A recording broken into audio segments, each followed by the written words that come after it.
This model is used to simulate an anterior abdominal wall hernia. The fascia and muscles on the undersurface of the porcine abdominal wall have been cut to create a hernial defect. The balloon in the box is supporting a segment of porcine small bowel filled with fluid and tied at both ends, protruding through the hernial defect. A layer of polythene is separating the bowel from the abdominal wall to simulate the peritoneum. Make an incision in the skin over the hernia. Deepen the incision to delineate the hernial defect. I'm going to demonstrate a sublay technique for repairing the hernia.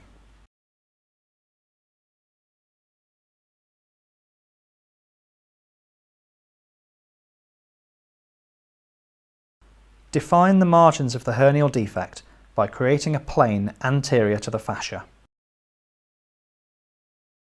It is also important to create a plane posterior to the fascia in the preperitoneal space to ensure that A, the hernia is reduced, and B, there is room for a mesh.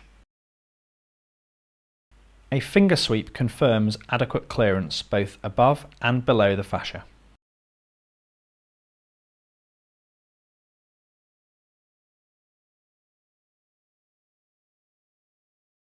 Once the hernial defect has been clearly defined, shape a mesh to an appropriate size. For a sublay technique, the diameter of the mesh should be greater than the diameter of the hernial defect. In this model, the defect is about 5 cm in diameter, so I have cut a 10 cm diameter circle out of the mesh. I'm going to demonstrate a parachute technique for mesh insertion, which relies on non-absorbable sutures being placed at 12, 3, 6 and 9 o'clock. Starting with the 12 o'clock suture, take a bite from outside to in on the fascia, using the handle of a pair of forceps to protect the underlying peritoneum and bowel. Then take a bite of the mesh, going from out to in, then in to out.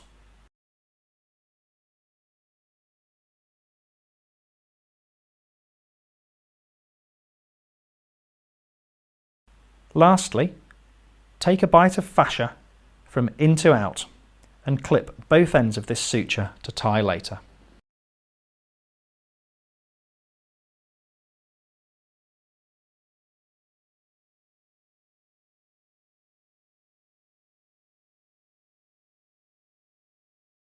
By placing sutures in this manner, the mesh will be pulled into the preperitoneal space.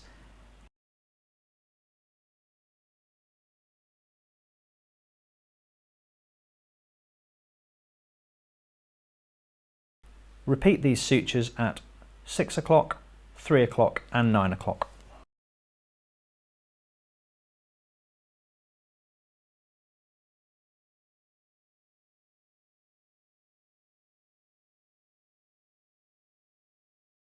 You are now in a position to parachute the mesh.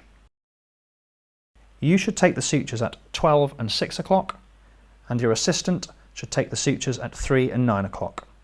You should both pull with a gentle motion to ease the mesh into the preperitoneal space. Using your finger, flatten the mesh out within the preperitoneal space.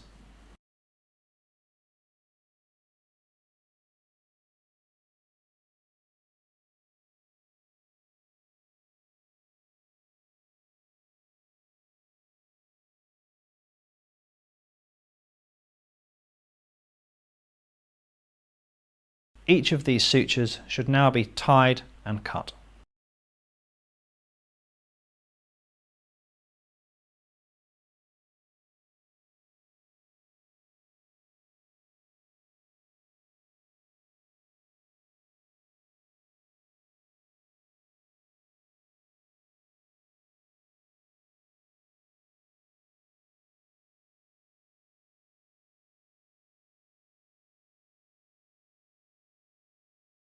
Using a non-absorbable suture, insert a continuous stitch all around the fascial defect, suturing fascia to mesh. The hernia repair is now complete. Subcutaneous tissues can be closed using a suture such as